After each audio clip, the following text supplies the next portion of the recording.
Check, check. Chinese check, baby. Chicken check. Chicken sausage.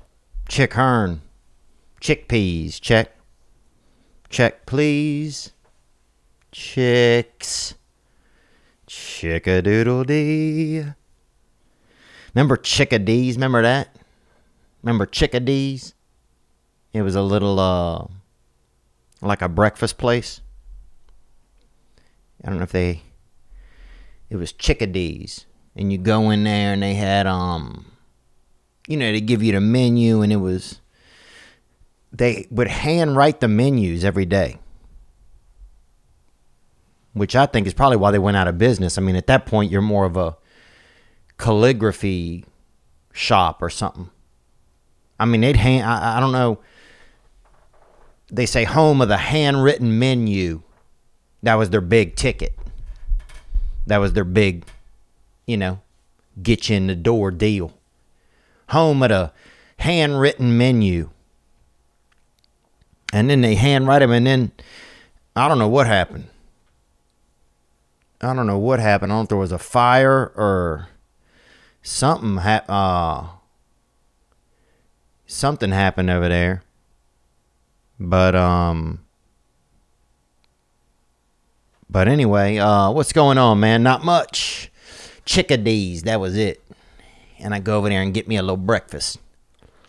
Get me a cut of ham. Get me two bird eggs. 2 bird eggs and a cut of ham for $3, I remember. And some of them have sweet entrees, it said on there.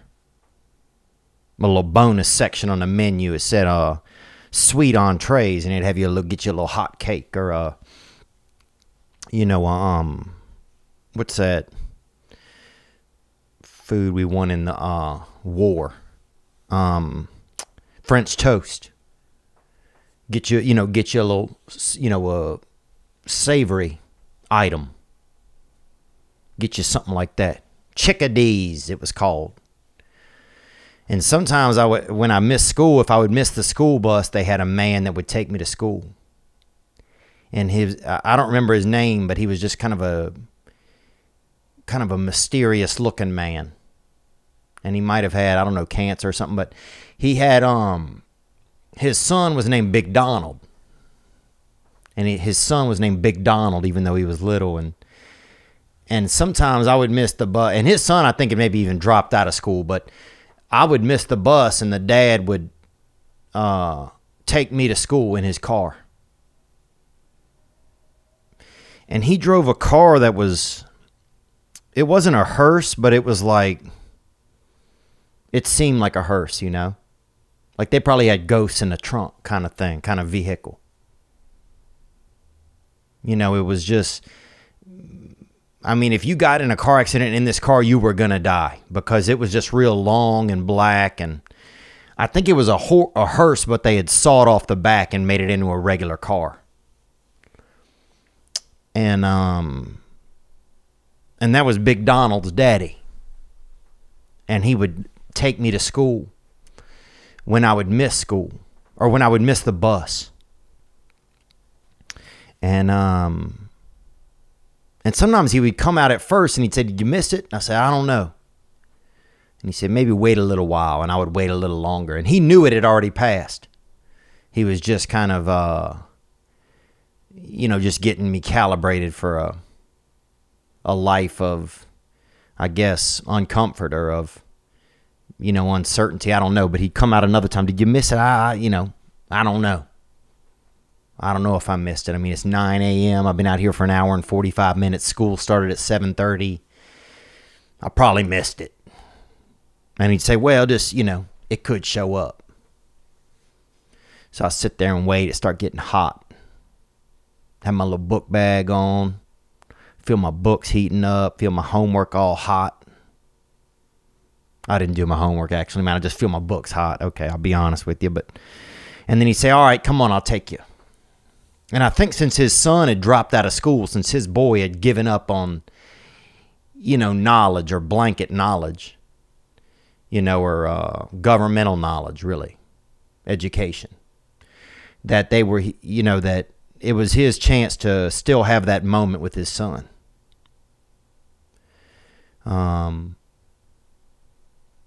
And we would ride in the car, and I would try to, practice it, look at my book, look at my spelling, and he would blow cigarette smoke over at me. He'd be smoking a pack of Dorals over there. And he would get both windows up. I mean, I think he had damn glued the windows shut because he loved all the smoke. He wanted all the smoke, baby. And he'd blow that smoke on me and ask me to spell a word. And I would just try to, my face was burning, my eyes were burning, and I would try to get that word out of me.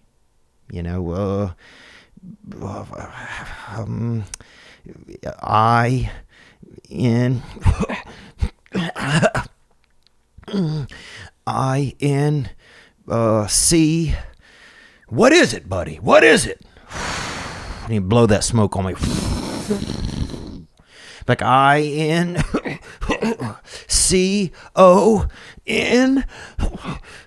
Spell it, boy. And he'd yell at me, spell it, boy. And he'd even call me his son's name, too, sometime. Spell it, Big Donald.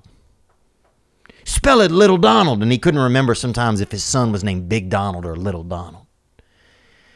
And he'd blow the smoke on me. INCON.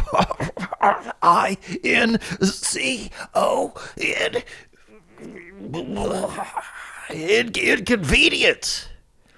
And he didn't know how to spell shit. So he would just kind of, oh, there you go. There you go. And then he'd let me flick his cigarette. He'd hand it over to me and let me flick it onto the floor. And, but anyway, we'd stop at this place called Chickadee's and go in there. Home in a handwritten menus, and we'd get in there and I'd read him what it said on the menu. And I would read him straight up what it said on the menu. And honestly, man, maybe that man, he might not even been able to read. And maybe this was his way of just kind of connecting with, with an education he never got fully or partially even. Or semi-partially, I don't know, but Chickadee's I remember.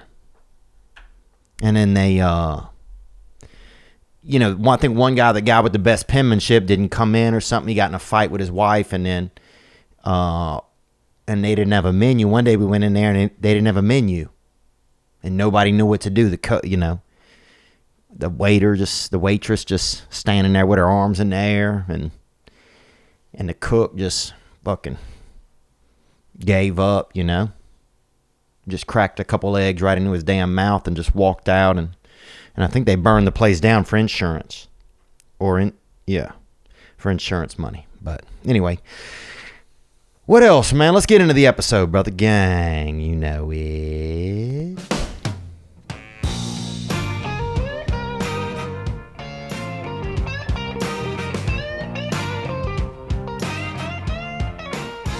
Come on.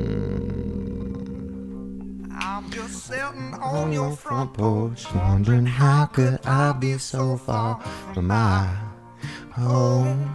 Come on, boy, put that negligee on. And my mind is somewhere else, but when I find it, I'll catch up where it's been grown. Come on, little Donald, Big Donald, come on. Now I'm just floating on the breeze. And I feel I'm falling like these leaves. I must be cornerstone. Oh, but when I reach that cloud, I'll share this peace of mind I found. I can feel it in my bones. Get skeletal, baby. Let's go. But it's gonna take a little time. Let it hit you, daddy. For me to set that parking brake and let myself unwind. Shine that light on me. Come on, Big Donald. Come on, Little Donald. Story. Inconvenience.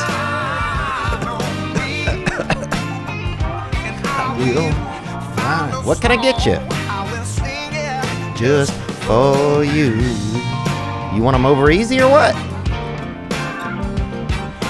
I've been moving way too fast on a runaway train on a heavy load of my past. Haven't we all, baby? We just tugging that past with us. I've been riding on. And I just meant to. I-N-C. It'll probably still come. Just wait out here. It's almost noon. Shine that light on me. I'll sit and tell you my story. You want grits with that? And on me. Come on. The song, I will sing it just for you. There you go, boy. There you go.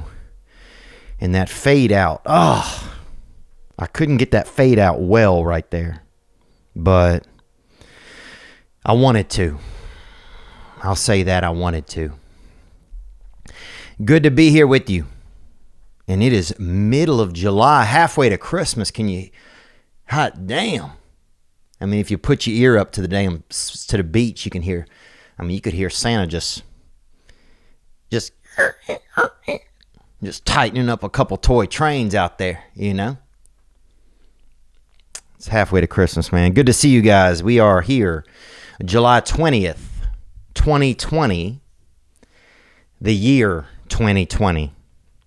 In the future or in the past, I'm not sure when this will, hit you. And I don't know if you've come from the future or the past to listen to it. I don't know how you got to right now. You may be there may be a time in the future where people are, living in reverse and they're backing into a day that you're just getting to. We don't know. We don't know that. I'm at home and I do not want to be. That's how I feel, man. I don't even want, just give me a damn shovel and no knowledge. And I'll try digging to China, Remember that when we were young, they say you could dig to China. Dig you a hole, Your mom get out there, your grandmother get out there. Give you a little shovel. Maybe your uncle steal one of those those cement things that break up the cement, Maybe he steal one of those from work. And he let you and your buddy each hold one handle of it because it was too much. That jackhammer. And y'all just jackham that bitch up. You out there digging and jackhammering. As children thinking, we going to China. But now, you see some kid digging in China, you take the shovel from him. Say, hey, buddy. No. We do not need another thoroughfare between us and China, brother. We cannot. That's crazy that children now aren't even allowed to dig to China. Remember that? Oh, we'll get there. You come back in the morning to dig more. Somebody's, some man sleeping in the hole. His wife kicked him out. He's doing drugs or something. Or he was, he ran out of drugs and she kicked him out and he peed in the damn hole. And you just keep digging, man. Piss, dirt, and all. Just dig your way through. You don't stop. But yeah, Chickadees, that was the name of that joint. And I guess, I don't know if something happened. Some insurance scandal or something bullshit. And they shut it down. But yeah, I want to go. I just got back. I just got back from from New Hampshire. And now I want to go again. I want to go do something again, So sometimes when I can't travel, I'll travel inside of myself. I'll take a vacation to just a specific time or a specific moment. And I'll try to remember all the things I can about the moment. Sometimes when I think of the past or when I think of something, I forget to think of all the different things of the senses, you know, because that gives my memory more, you know, more batter to make a cake out of. You know, I remember one of the first times I ever even performed, I was, you know, a child or something. I think I was a child, or I was just a small adult that was just lying about how old he was. But I was, you know, just a middle-aged child or something. I don't know, probably about 9. And if we were bad, which we were, my mother would make us do a performance, so we could come downstairs and watch Rescue 911 on television. Because that was my show, man. That was my thing. That was my jam. I love to call 911. And some of you guys know that about me and some of you don't. I'll call them bitches. I'll text them. You know, I texted them from the Poirier-Holloway fight. I said, they got some damn ruffians out here beating the shit out of each other. You know, and they said, where are you? I said, I'm at the UFC, whatever it was. 214, baby. Where are you guys, dude? Gang shit. Bring the fire department. But you can text 911 now, but when I was young, I would call them. I'd call them for anything. You know, I'd call them. If we couldn't pay the bills, I'd call them. Hey, yep. St. Tammany Parish, Police and Fire. How may I help you? Is this an emergency? Yep. We can't pay the water. Mom can't pay it. So she, you know, she told her boss off and she got fired. So, sorry. I'm going to have to keep the line free for actual emergencies. But at least I'll let them know. Sometimes you got to let the city know what you're thinking. You got to at least let them know what you're dealing with, you know. But anyway, I remember, you know, that my mom would make us, she didn't make us, but we would come down and perform. You know, we would put paint or something on our bodies or put a sheet on top of us and write China on it maybe and do, you know, get in like a line and put a couple sheet on us and make a dragon. We'd come down and, you know, my brother would beat a little, you know, we'd have him beat what is it called? He would beat like a tambourine with a spoon, or, you know, we had this man my mom dated used to do fake accidents to get money. And so we had remember like a metal neck brace that he left over one time. And so sometimes my brother would put that on and get thimbles, like, you know, metal little thimbles from sewers kits. And he would put them on his fingers. And so we'd all come down and he would play kind of Chinese music on his, you know, bum, bum, bum, bum, bum, bum, bum. Just bum, bum, bum, bum, bum, bum, bum. Just, you know, playing that metal neck brace. And the rest of us would just be in a damn sheet. We'd written China on the side of it and cut a couple eye holes out the front and wrote Dragon on the front. And we would do a show, put on a show for Mom.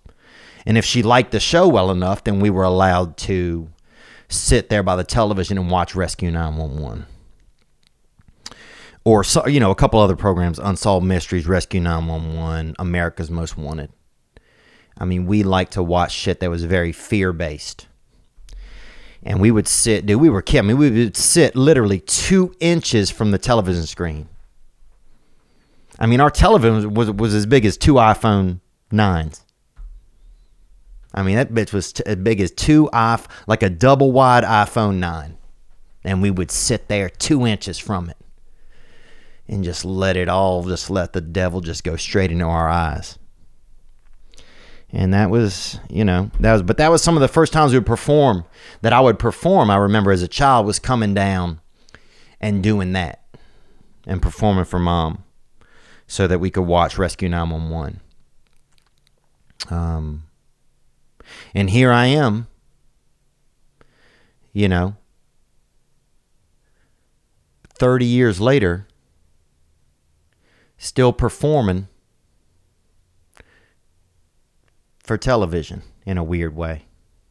in kind of a backhanded way, but, still performing to be a part of the show so I could see the show, whatever. I don't know about that part, but what else, man? But anyway, yeah, sorry, I was telling you, so when I think back to, like, if I can't go, then I'll go somewhere in my head, I'll take I'll think back to those times, and so other things that I think about from that time, I think about the carpet. Well, how did it feel? How did the carpet feel? Because we were barefoot, it was nighttime, we're barefoot inside, and so I think about how it felt to my feet, and then I remember the carpet, the color of it was kind of coffee with milk color in it, and so I think about that. I think about the smell, what the smell would be like. Well, when we went to Mom's room to perform, she had usually just gotten out of the shower, and she wasn't nude anymore. We didn't do anything like that. You had to go down the street for some of that shit, family nudity kind of shit. But you could smell the shampoo in the room. You could smell a Salon Selects. And Mom had Salon Selects, man, and oh my God. I do not know if you remember Salon Selects. It was about the most high class shampoo you could get. I mean, it had, I don't even know what it was made out of. It just seemed like they had taken a couple beautiful women and creamed, and just cremated them or whatever, and just put them right into the damn bottle.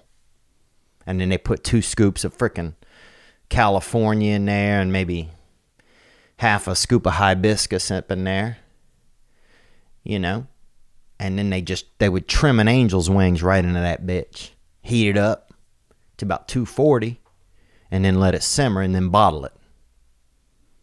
And your mom had it. Mom got Salon Selects. We would wash our hair with a soap.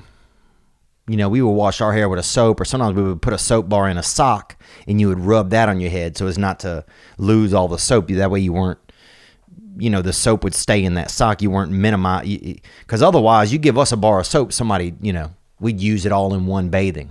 We'd bathe for 2.5 hours. Somebody, hide it in their ass or something. Just, children. Being children, but and so what Mom did, Mom put it in a sock, and we would just scrub it on her head. So the soap still came out of it, but you just weren't wearing that bar down. And I remember sometimes I'd go over to a rich kid's house, and they would have a little bit of Irish Spring over there. And shout out to Ireland, man. And shout out to Ireland and the UK and all of our good people over there. Shout out to Jack Shore, who won his MMA fight, man. Young legend right there. And hell, I hope they open the borders soon, man, because I think half of us want to come back to England, brother. I'll tell you that. Put me on a boat, baby. I'm joking, man. I'm happy to be here, but some days there's some, I live in California. It's just a little bit more, I don't know, too many know-it-alls out here. But anyway, Mom had the Salon Selects. That's what I'm telling you. Mom had that Salon Selects.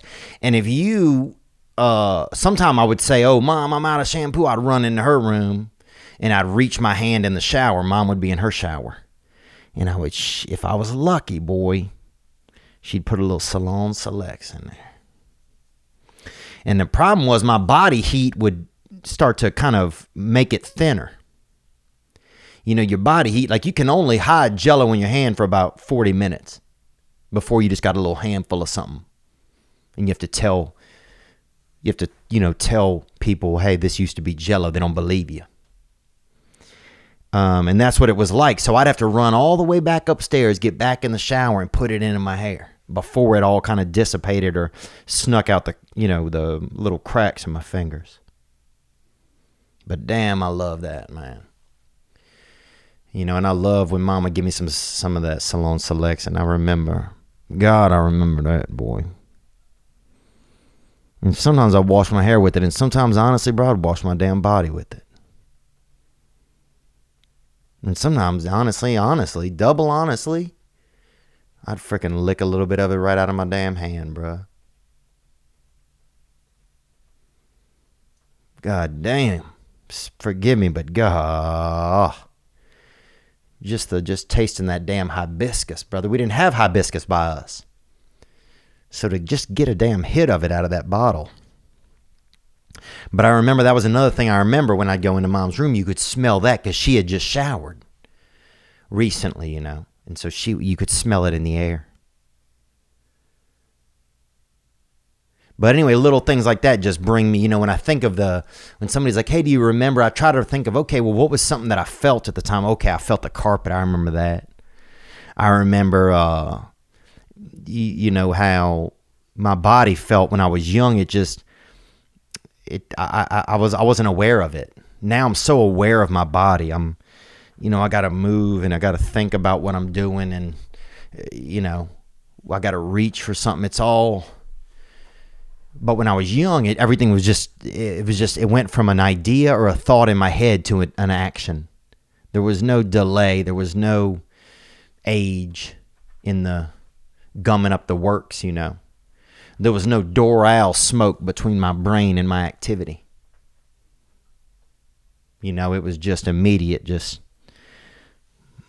chickadees on the table, baby. But yeah, so that's what I try to think of sometimes when I'm thinking about stories, and I think of, okay, what did I see? What did I smell? You know, what did I feel? What was the taste of something? Was there anything? You know, was there? You know, just I try and go through my senses and that helps me add some memory.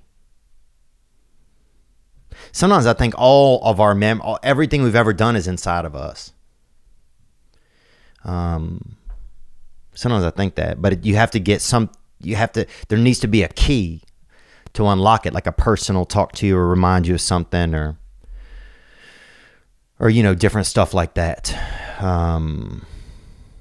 Today's episode is brought to you by Policy Genius. I've got to let you know that there's never a bad time to save money. And that really is true, and it's really never more true than it is right now.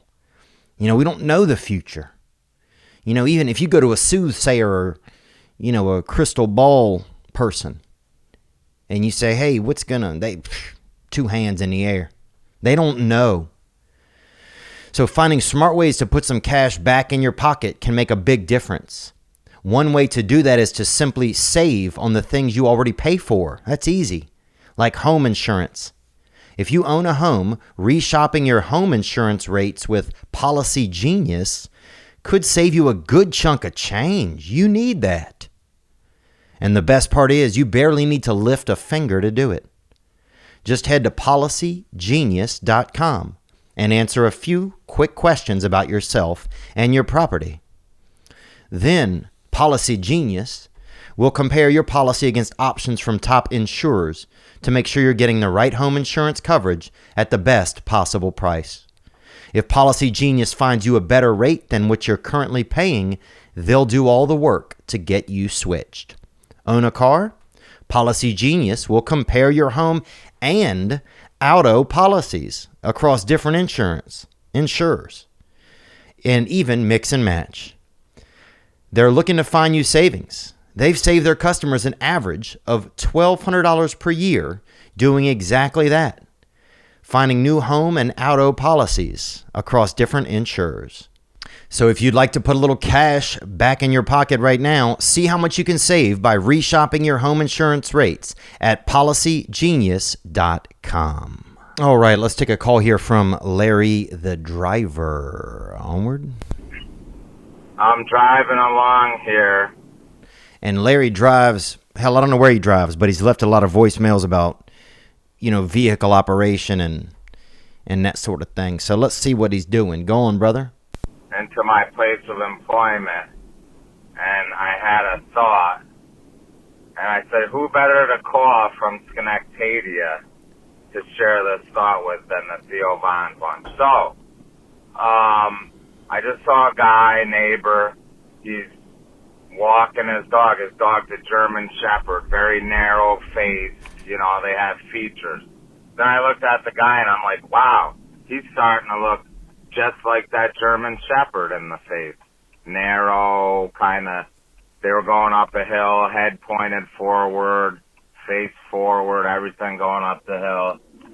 And then I thought, yeah, people, I guess maybe creatures do that. We start to turn into the things, or start to look like the things we look at, or the beings we look at.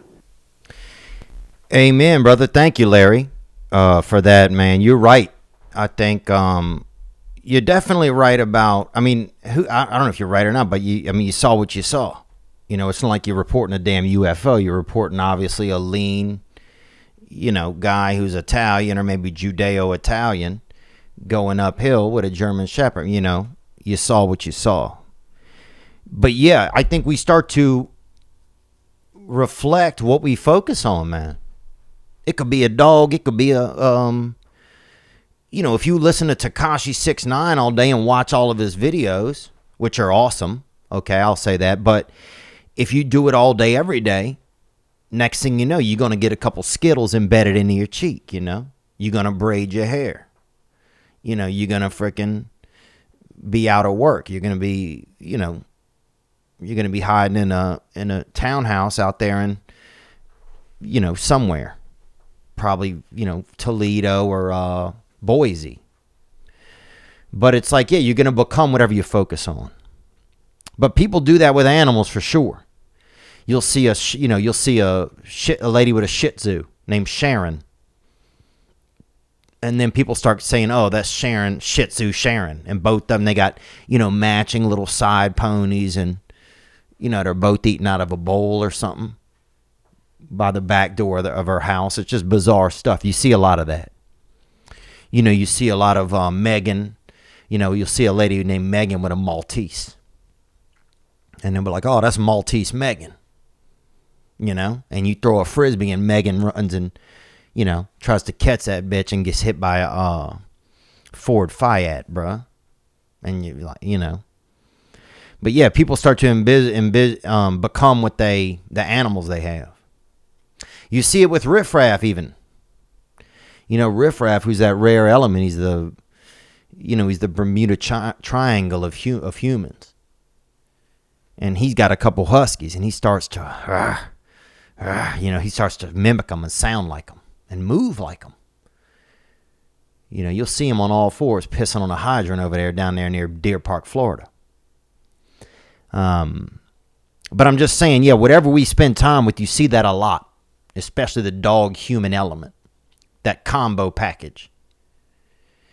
Somebody gets a, your buddy Bernard gets a damn Burmese python. And next thing you know, Bernard, you'll catch him one afternoon laying on the street, with no shirt on, putting his stomach on the concrete to stay warm. So there's a lot of that type of shit, man. But gang, Larry, thanks for recognizing that, and thanks for the call, man. Appreciate it, and just take care of yourself, brother. All right, you be good, man. Onward. All right, let's take another call right here. Here we go. Hey, Theo, this is Sam in Nashville, Tennessee here. What's up, Sam, or Samuel? And Sam is often a short name for Samuel, or Yosemite Sam, if you're a drawing, Onward. I wanted to ask you about performing in 2020. I play drums for a living here in Nashville, or I did. The city got hit by a tornado back in March. Okay, you could have played in our Chinese Dragon Retribution performance that we did for Mom. Onward. Sorry, I wasn't even listening right there because I started thinking about that. And anyway, I'll back up.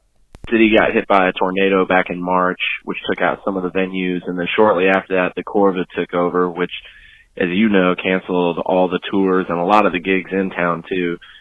A bunch of us musicians here are talking about organizing a protest to open up some of these venues so we can get back to doing what made Nashville famous and make some music, which we're currently not allowed to do.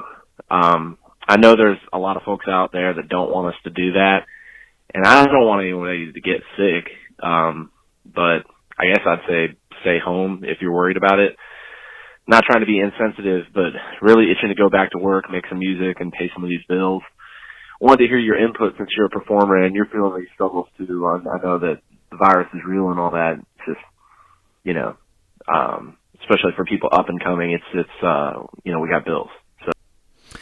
Yeah, brother. I feel that, man. Thank you for the call. And yeah, that's a lot. Y'all got a lot on the table, especially if you're up and coming.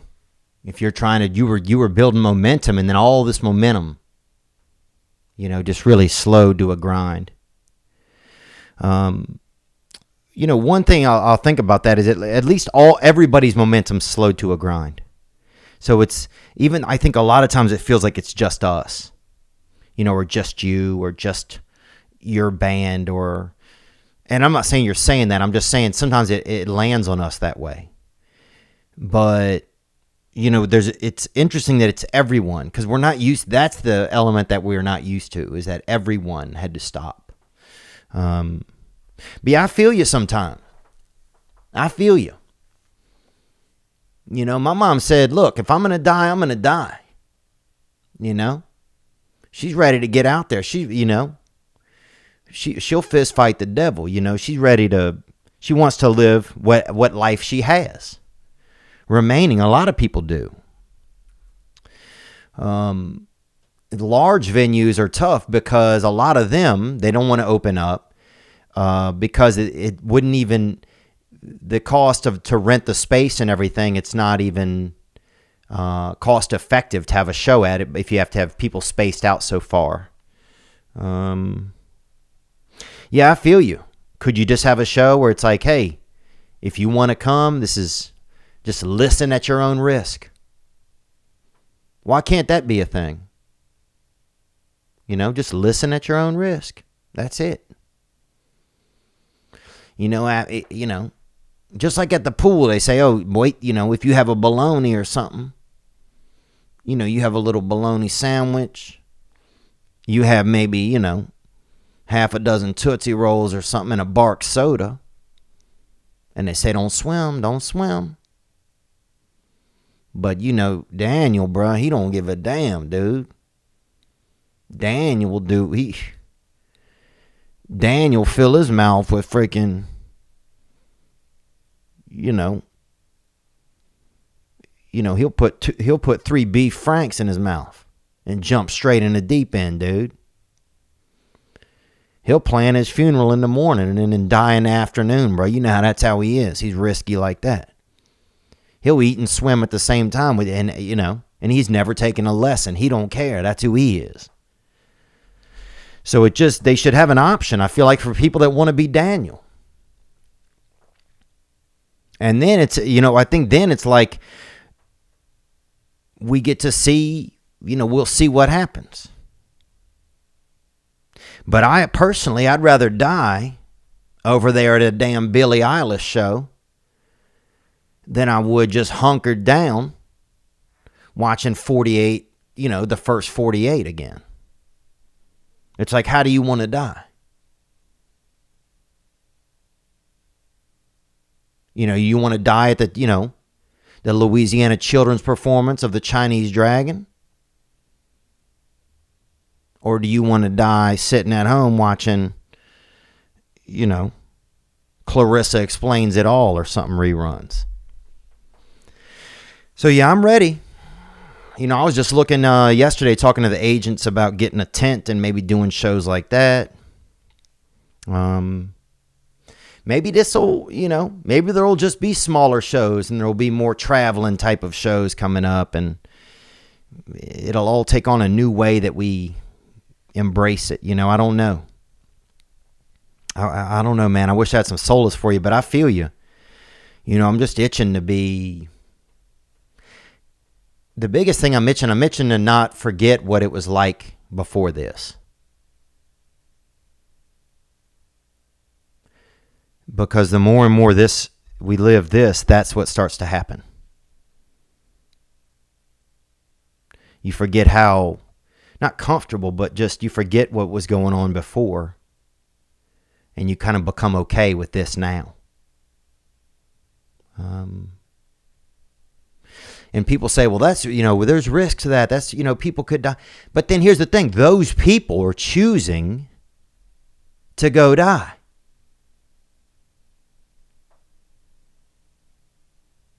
I think that's the core of a lot of it too. Some people have a different view of life. And I'm sure this differs if you have children or if you don't, but some people, they say, they had that mayor in Las Vegas, and she's like, well, let's open up and see. I thought that was pretty ballsy of her. And of course, you're going to have people say, what are you talking? But there's some people think when they die, there's another option. It's not all about just this moment. There's that other. There's a deeper coil that we're attached to. And so there's another existence. There's reincarnation. There's, maybe you come back as a dragon with China written on the side of you. There's something, maybe you come back as a damn, as a French option over there at Chickadees, bro. But some people believe that, so they live life differently. Life's different when you have this idea in your head that there's other dimensions, there's other levels you go on, You look at Super Mario differently. And shout out to my boy Bacon Arts, who made this right here. And this is Super Mario looking like a bacon, but then there's some people who, this is it.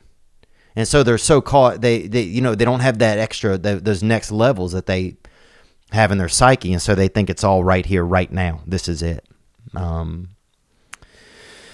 But so then, of course, those types of people are going to have different views on what's going on and how we react to it in nature. And then there's Brennan Schaub, who almost single-handedly took out the entire podcast universe. So, there's just different types of folks. Just joking, man. But not joking. You get it. Let's take another call, man. Here we go. Theo Vaughn. This is Lauren from Boston, and I am calling because I love and like you. All right, Lauren. Appreciate the good words. Thank you for calling. Onward. I saw you at the Wilbur Theater last March in Boston. My friend Kevin took me for my birthday. We had super good seats right up front. You were so funny. You even at the beginning seemed a little bit nervous. And then you crushed it. Your openers were awesome. Neither of us had ever heard of them, and they were awesome to be introduced to. But I'm calling because I'm from New Hampshire originally, and shout out Hamp. Shout out in Hamp, baby. Live free or die, son. You know that. That's their motto. And maybe that would be a good place to have those types of concerts, brother, who called in a minute ago.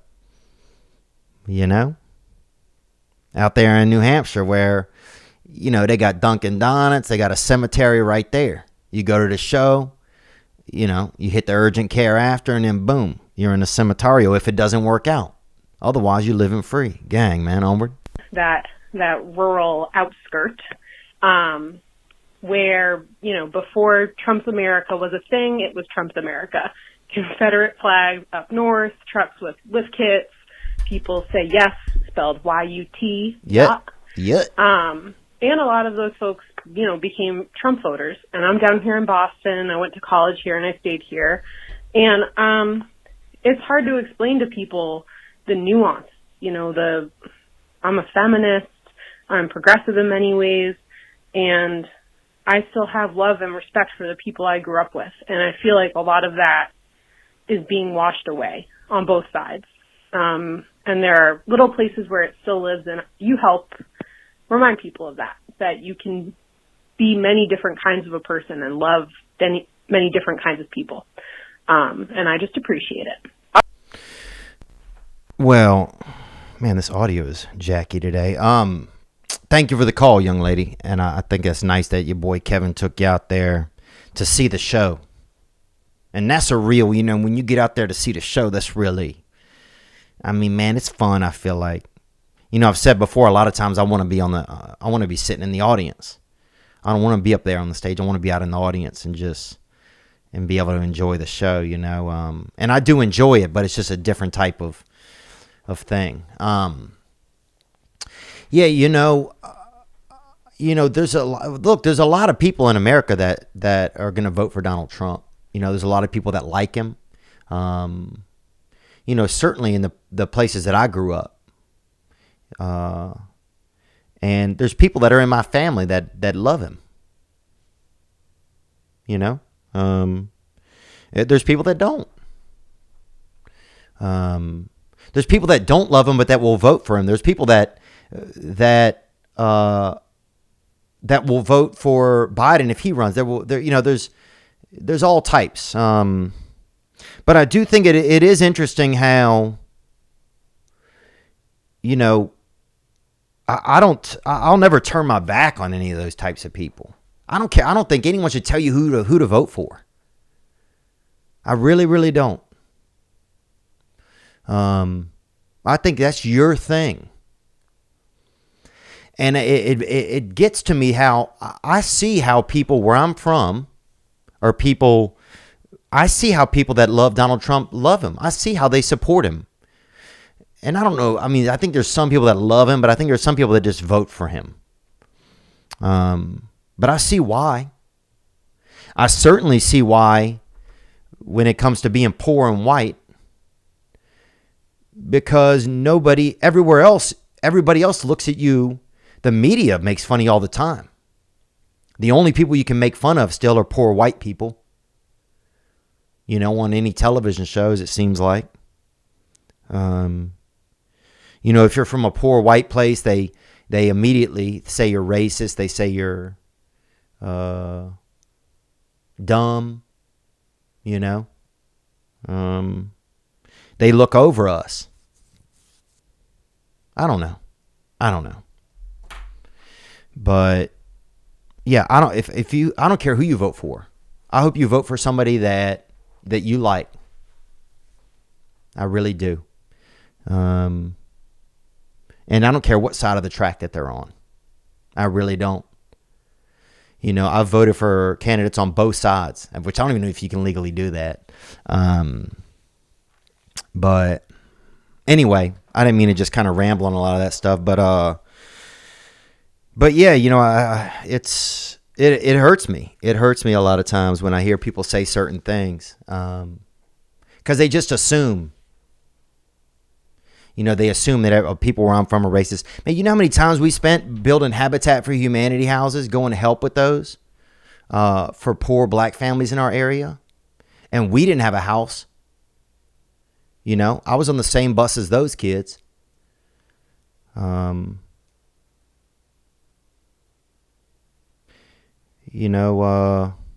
what do you just, you can't harbor on the stuff. You just try and do your best. And, but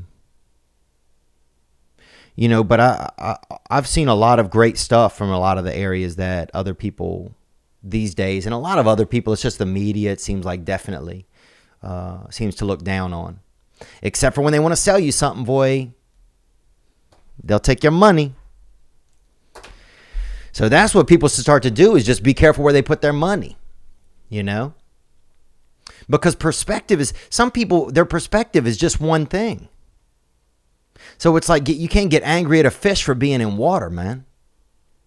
You can't, you can. But is it really that justifiable if all the fish knows is water? And you over here telling him about air? He don't know about air. And I'm pretty, fortunate. I've been able to, I've been fortunate to, kind of just spend time right on the beach, in the air and in the water, and both are awesome, man. Gang, bruh. But anyway, I didn't mean to rattle off. That's a lot of political shit, man. I shouldn't. Sometimes I don't like talking about a lot of that kind of stuff. But we got too much stuff dividing us these days. And they win. When they divide us, they win. You know that. Gang, bro. Let's take another call that came in right here. Gang, bro. Hey, what up, Theo? I'm calling from Vegas. Just been having this shit on my mind, and I don't know what to do, dog. I'm about to have a baby and shit, and Oh, congratulations, brother.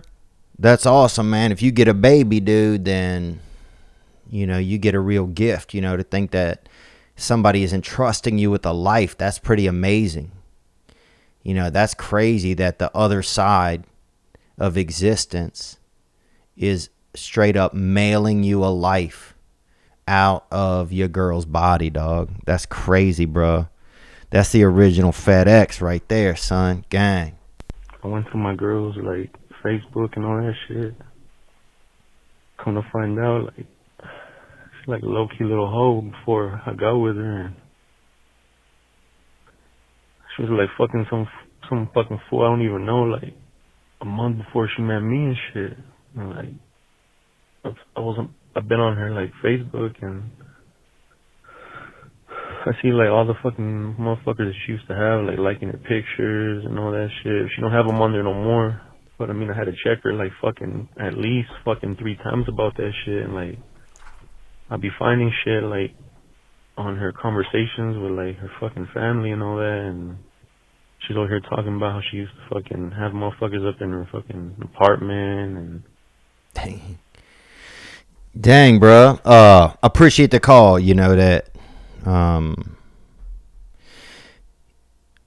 Man, I'm sorry that, I can certainly, I've had a lot of experiences with jealousy, and I'm not accusing you of being jealous, but, you got a good opportunity right now. All the things you said she used to do before y'all were together. She had a life before you guys, that, man. So it's it's really, you gotta G up, bro. Maybe have a Red Bull or something and just, I think you gotta find some ways to forgive her, man. I think you have to, bro, because you can't be, you gonna drag all this stuff along forever? I'm sorry to hear that, but you can't. What was your past like? I used to be real angry at my girl, and then I realized, damn, my past was sketchy, bro. Hell, my current is sketchy. I'm sketchy now. So, when I've had a girlfriend and it's damn, I used to get angry, bro. I used to get angry at my girlfriends. Dude, my first girlfriend, one time I got so angry because she had dated this guy before me, and I held that shit against her. I made her feel bad and stuff. Man, she couldn't do nothing about that, man. That was before I even knew her.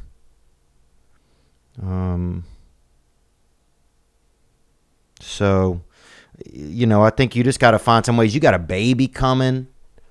There's, God has given you this gift between you and this girl. So it's obvious that there's some real power there between you guys.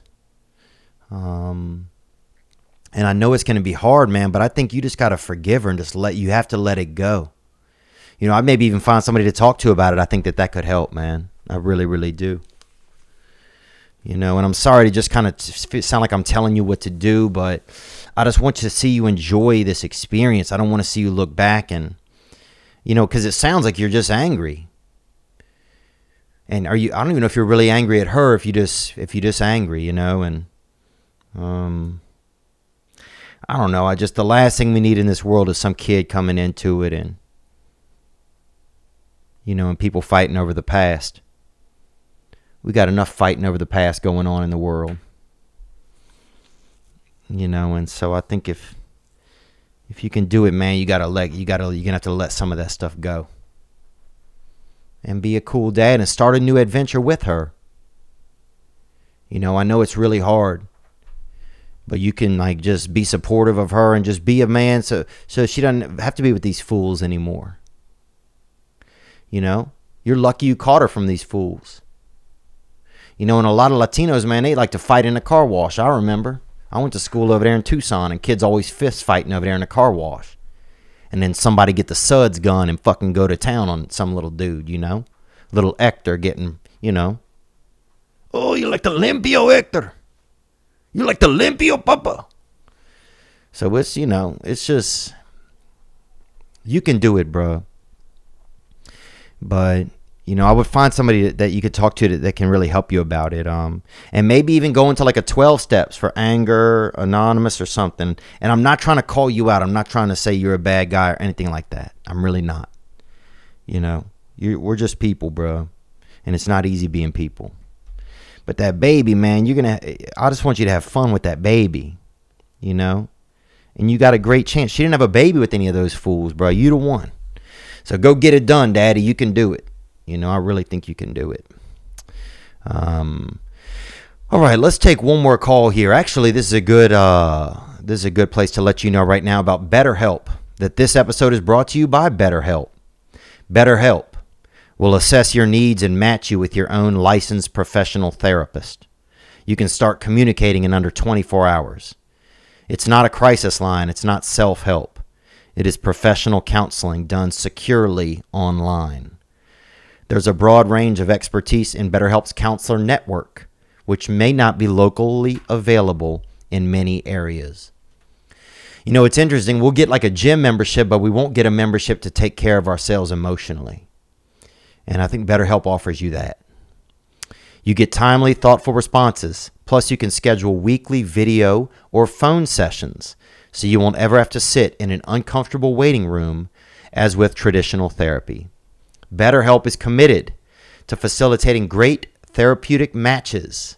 They make it easy and free to change counselors if needed. You know, I had a counselor on there and we would talk on the phone, and sometimes we would Skype. And even if I needed someone in an emergency situation, BetterHelp offered that. BetterHelp wants you to start living a happier life today. Visit betterhelp.com/Theo. That's BetterHelp. And join the over 500,000 people taking charge of their mental health with the help of an experienced professional.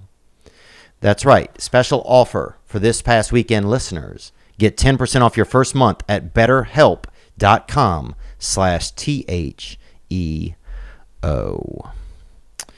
What else do we have, man? Should we get into one more call? Here we go. Let's take this hitter, gang.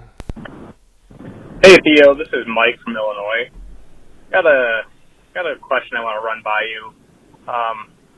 Just moved to a new town and I've got a little bit of money saved up and I work full time and I'm thinking about starting up a side business. And for years I've been looking into it. I think I'm ready to finally go. I think I'll start my own ice cream truck business. I got really excited and started looking into it. Right away, all my friends are kind of poo-pooing the idea and. They called haters, baby. They called haters, Michael. More? Saying it's creepy and that it's, there's a lot of pedophilia ideology surrounding the whole thing, which I never thought about. Well, you definitely should have thought about that, man. You know, we had a guy by us, they had a company called Perry's Putt Putt. And they sold mini golf to children. And hell, I don't even know if they sold it to us. I think if you just showed up and had shorts on, the man would let you play it. And the man, I think this man, Mr. Perry, he would get out there and every now and then he would spin the boys around in a circle. You know? And he would grab you by your feet and he would spin you around. And everybody would laugh and stuff, and half the time you'd vomit or, spit up a damn now and later or whatever you'd had for lunch. But yeah, it was a real shithole establishment. But you got to think about you can't, I wouldn't go alone out there. If you go in wealthier neighborhoods, it's going to be different. You're going to the kid is going to come to the thing with the parent or with a babysitter. But dog, you roll down East McGee Street over there in Covington, Louisiana, son. You're going to have a friggin', you know, you're going to have a couple 7, 6-year-olds. Some kid trade you a video game. Some kid trade you a freaking, you know, maybe a picture frame with his grandmother in it. People do more trade and barter for that Astro Pop, you know. For that little Mickey Mouse with the gumball nose. Or give you that for that Bananarama, you know, slick, you know, thing. You know, that banana fudge sickle. So, fuck, I say do it, man. But I would get a different type of music. I would do country music or get crunk with it, you know. Carl's Country Cream Van. That's what I'd call it. Carl's Country Cream Van. And every now and then you pull over and get out and do a dance. Do something. Come with a real ass hustle. That way, at least if a kid gets diddled out or something, or you even flirting with a kid, at least they, you know, you brought some entertainment to the village first. Otherwise, you get these assholes rolling through the neighborhood. All they want to do is touch kids and make cream money, you know? And they're not, you know, they're not doing nothing. But yeah, man, I think it sounds pretty cool, bro. I think, hey, you know, I get me one of them Astro Pops. I don't even know where you can get. I love Astro Pops, so I give you 75 cents for it, you know, or let you feel my elbows, bro.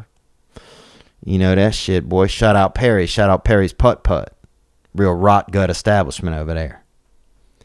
All right, I'll take one more call here. Let's get it, gang. What's up, Fonz with the Bronze Daddy? This is Denzel Salsington, a.k.a. Barmelo's Anthony. I'm calling from Afghanistan, brother. Oh, Lord, baby. We got a fella. He's calling from Afghanistan. That's Memphis, baby. Oh, yeah, it's home of the first 48, bro. If you like a little bit of urban murder, bro, crack into that gang, bro. I just had 3 questions for you. The first one was, have you ever been to Memphis for a show or for anything like that? Yes, sir. And I've been to Memphis, man. I've been down there on Beale Street where they got the people drinking by the goats. I've been over there, you know. I've been over there and seen. I've been over to Sun Studios. I've driven over off to Tupelo and seen where Elvis was lived as a baby. You know, I've been over there in Memphis, over to the Peabody Hotel where the ducks roll through there. You know, I've been over there, baby. And I love it, man. Gang, I love Tennessee. Onward. Like that. If not, you should come. We'll definitely keep you safe. I love how that's your new motto in Memphis, dude. We'll keep you safe, bro. That's it. Dude, if you've ever seen the first 48, bro, that's Memphis's new motto. We'll keep you safe, bro. Onward, man. I appreciate it. 2, you are a very beautiful man. And that isn't gay because I like women sexually, but I just had to let you know that you are a very beautiful man. Thank you, brother, and I appreciate that. And I feel a little bit more beautiful than I used to when I was young. Which is interesting because I was definitely handsomer when I was young because I had more blood in my body and more, you know, tighter cells and everything. And I feel you, man. There's nothing gay about that. You know, there's nothing real gay about it. If you think another man is, I mean, it's definitely kind of late night, you know, cocaine vibes, kind of, if you say that, you know, that's a beautiful man, but it's onward. I know part of it has to do with that mullet, but even without the mullet, you're still very beautiful. It's a haircut. It's a hockey haircut, really, bro. I don't know if you ever watched hockey or been to Europe, which is another country, but they have more unique hair there, you know. And shout out Hanzo Nation, bro, gang, onward. And I just had to let you know that. I appreciate you, Theo, Vaughn, Dude, you said 3 questions, dog. That was 1 question, and you told me I'm beautiful, bro. That's flirting. So to be real honest, that's flirting, man. You know, but hey, whatever, man. Look, I'll say this, dude. What about this, bro? And no homo at all, you know, if you feel me, bro, no homo. But if you had to take a man out on a date this is for anybody out there. And this is for straight men only. If you had to take a man on a date, on a first date, you had to take a man. Say you go over there. You go over to to the side of the tracks where men love men. And you know what I'm talking about. Homosexuals. Say you do it. Right? And it's great if you do, if you want that. If you want that in your life, do it. But if you're a straight man, what kind of date would you take a man on if you were going to take a man out? I'd love to hear some of those calls. 985-664-9503. We'll get into some of those next week. If you were really to be, being wild with a, if you were going to take a man out, but you're not gay, but you were going to take a man out. And I think it's really straight of us to even talk about this and, and there's nothing wrong with that, man. So, yes, if you got that, man, hit the hotline, 985-664-9503. I want to thank everybody. I want to thank you guys for the call. A lot of great calls. I want to hope that everybody's staying safe out there. I want to apologize if I said anything that's just kind of too political or anything like that. I know people get enough of that in the world. But I can't help where God put me into the world at. I feel like, I feel like I have to believe that we're all headed into a best direction. And I believe that. I really do. Because I don't think that, I just don't think that this whole adventure of being human is supposed to turn out bad. Sometimes I want to. It's fun to think of anarchy and, it'd be fun to play Robin Hood and get on your roof and, shoot people down and stuff and that kind of shit. But, I think that we're all headed overall, into best practices, so. But anyway, man, I love you, and you guys be good to yourselves, man. You deserve it, and thanks for the calls, and we'll get out to the rest of them next time, and gang.